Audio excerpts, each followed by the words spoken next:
it amazing how Norway, a country of fishermen and farmers, has become one of the richest nations in the world? It's a story that begins with the bounty of geography. Imagine Norway with the second longest coastline on the globe, a coast that is not just a line on a map, but a complex web of fjords. These fjords are like arms of the sea, reaching into the land, cradling mountains and providing essential navigable routes.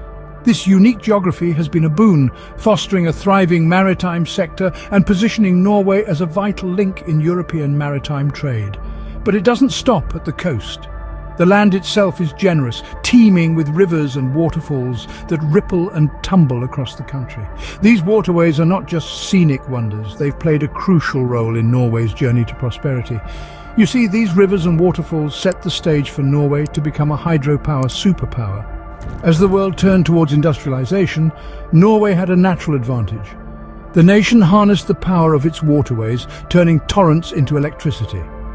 This fueled the country's industrialization and sustained its economic growth, laying the groundwork for the prosperity we see today.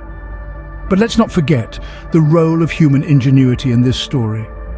It was not just the presence of these resources, but the way they were managed that made the difference. In the face of these natural riches, Norway made shrewd decisions, harnessing their potential while preserving their beauty. So, when you think of Norway's wealth, don't just think of oil and natural gas. Think of a coastline that stretches beyond the horizon, of fjords that weave between mountains, of rivers that power cities. Think of a nation that recognized the bounty of its geography and used it wisely. Thus, from the bounty of its geography, Norway harnessed the power of its natural resources and set the stage for its journey to prosperity. But it wasn't just the geography that played a part. There were shrewd decisions and innovative inventions that sparked Norway's leap to prosperity. When Norway separated from Sweden in the year 1905, it was a pivotal moment for the nation. It was like a bird leaving the nest for the first time, a period of self-discovery and development. Now free to chart its own course, Norway embraced the opportunity with both hands. One of the key drivers of this newfound independence was the invention of modern hydraulic turbines in the early 20th century. Now, if you're thinking, hydraulic what now? Just stick with me. These turbines were absolute game changers in the world of energy production. They allowed the Norwegians to harness the power of their abundant rivers and waterfalls and convert it into electricity.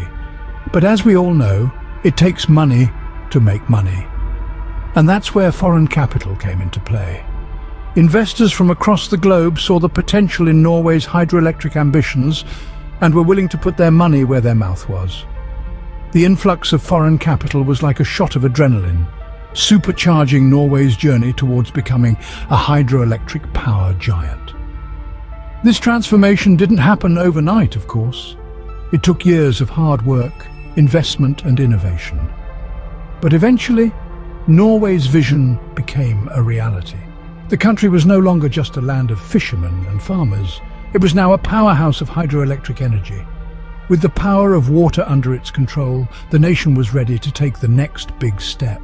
The energy generated by the rivers and waterfalls fueled the wheels of industry, leading to accelerated industrialization.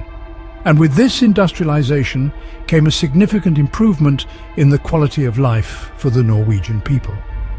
With the power of water under its control, Norway was poised for an accelerated industrialization and a leap to a better quality of life. This was more than just a leap to prosperity. It was a leap towards a brighter and more sustainable future. And then in 1967 came a discovery that would change everything for Norway.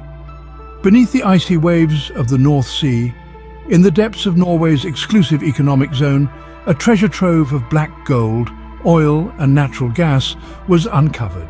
This discovery was a game changer, a golden ticket that could propel Norway onto the world stage. But with great power comes great responsibility, and Norway knew this all too well.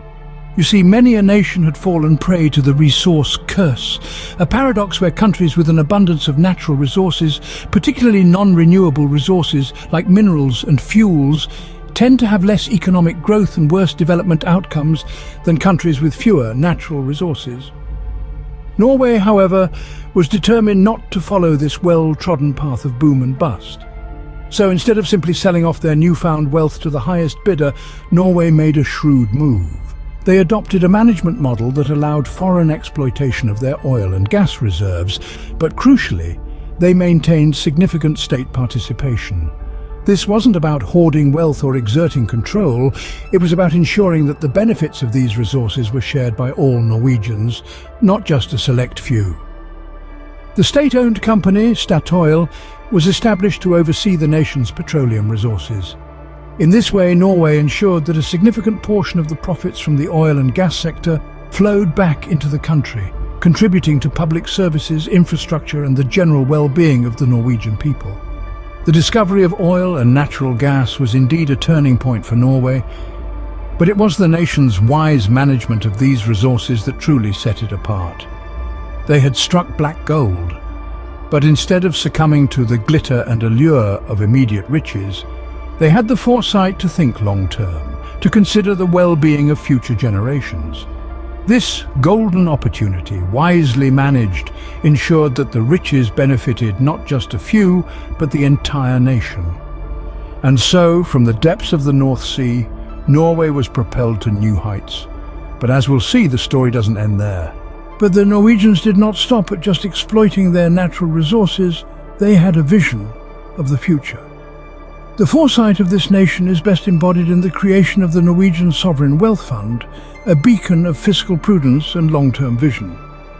The fund, which was established in 1990, was not just a vault to store the nation's oil revenues. It was, and still is, a testament to Norway's commitment to ensuring its prosperity for generations to come. Imagine a colossal piggy bank, filled not with coins, but with the fruits of black gold. Now picture this wealth being invested, not just in Norway, but across the globe. This is the essence of the Norwegian Sovereign Wealth Fund, a fund that is fueled by oil revenues and yet extends its influence far beyond the borders of the nation. The fund's global investments are as wide-ranging as they are astute. From real estate in prime locations around the world to shares in thousands of companies, the Norwegian Sovereign Wealth Fund has its fingers in many pies. The fund's investments are not just about making money, they are about securing a prosperous future for all Norwegians. But the genius behind the fund is not just in its investments, it's in the philosophy that underpins it. The Norwegians have always had a deep respect for their natural resources, and this respect is reflected in the way they manage their oil revenues. Instead of squandering their wealth, they invest it. Instead of consuming it all now, they save it for future generations. This is what sets Norway apart. The Sovereign Wealth Fund is not just about money, it's about sustainability. It's about ensuring that the wealth derived from finite resources can continue to benefit the nation long after the oil wells have run dry. This is the vision of the future that Norway embraced. A vision where prosperity is not just about the present, but about the future. A vision where wealth is not just for the few, but for the many. In the creation of the Sovereign Wealth Fund, Norway displayed a rare prudence and long-term vision, ensuring an everlasting prosperity. But the story of Norway's prosperity doesn't end with oil and gas. In the grand saga of Norway's economic triumph, a new chapter has recently been penned. The discovery of vast phosphate reserves within Norway's generous geography has sent ripples of excitement across the globe. Phosphates, you see, are no ordinary minerals. They are the lifeblood of agriculture, acting as crucial nutrients that spur plant growth and yield. It's a vital ingredient in fertilizers that help feed the world's ever-growing population. But that's not all. Phosphates also play a crucial role in technology. They are an essential component in lithium-ion batteries, the kind that powers your smartphone or electric vehicle. As the world shifts towards a more sustainable future, the demand for these batteries is only set to soar, positioning phosphates as a resource of strategic importance. Norway's phosphate reserves, therefore, are not just a boon, but a game-changer. They promise to further fuel the country's economy, adding another layer to the rich tapestry of its resources. But it's not just the discovery that's significant, it's what Norway plans to do with it. Remember the resource curse we spoke about earlier? Well, Norway has managed to dodge that bullet once with its oil and gas reserves, and it seems poised to do so again with phosphates. The nation's wisdom in resource management, its commitment to shared prosperity, and its long-term vision all point towards a responsible and effective use of this newfound wealth. The phosphate reserves symbolize more than just economic potential. They represent Norway's enduring relationship with its geography, its ability to adapt and thrive, and its unwavering commitment to sustainability. They are a testament to Norway's knack for turning geological fortunes into national prosperity, a skill that has been honed over centuries and continues to serve the nation well. This latest geological fortune underlines Norway's continuing ability to find and manage resources effectively, promising an even brighter future for this nation of fishermen and farmers turned global powerhouse.